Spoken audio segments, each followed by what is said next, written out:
Maior título da sua história.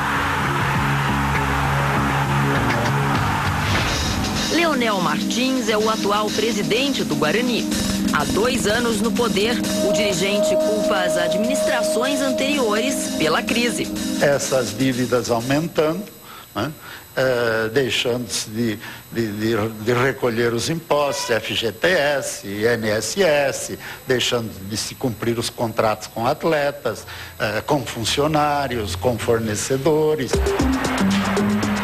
As administrações não são novidade no futebol brasileiro, nem dirigentes que entram no clube e se perpetuam no cargo.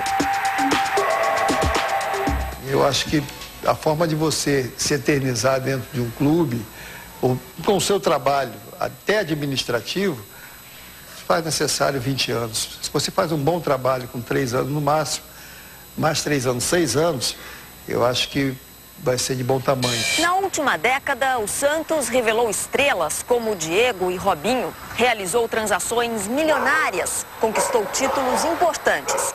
Nada disso impediu que um clube tão grande, tão tradicional, também entrasse em crise. Marcelo Teixeira exerce o 6º mandato à frente do Santos. Para permanecer no cargo, ele mudou o estatuto que previa apenas uma reeleição. Marcelo Teixeira fez mais. Emprestou 10 milhões de dólares do próprio bolso ao clube. Atitude que gerou muita desconfiança. O dinheiro foi retirado com juros que provavelmente nenhuma instituição bancária no Brasil ganhou, juros do nível que ele ganhou do Santos por esse empréstimo de 10 milhões de dólares. E o Santos não precisa de empréstimo. Outro clube em crise e que tem como credor um ex-dirigente é o Atlético Mineiro.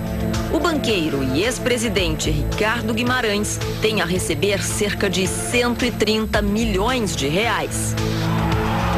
As suspeitas e as denúncias contra os cartolas atingiram até mesmo o órgão que dita as regras no futebol brasileiro.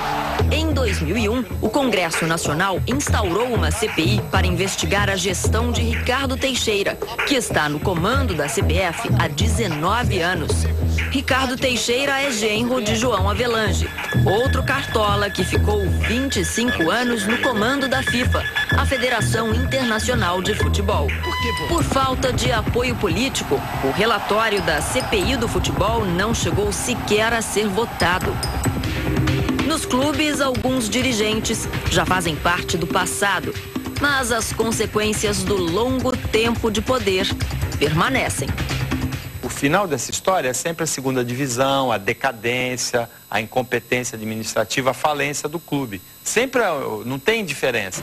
O Guarani está vendendo o estádio, tenta vender o estádio para sobreviver. O Corinthians foi para a 2ª divisão, o Palmeiras foi para a 2ª divisão. O Bahia e o Vitória vão parar na 3ª divisão. Aí quando o clube vai à falência, quando ele está totalmente sugado por essa administração incompetente, corrupta, que se eternizou no poder, aí o torcedor consegue, o associado consegue tirar do clube.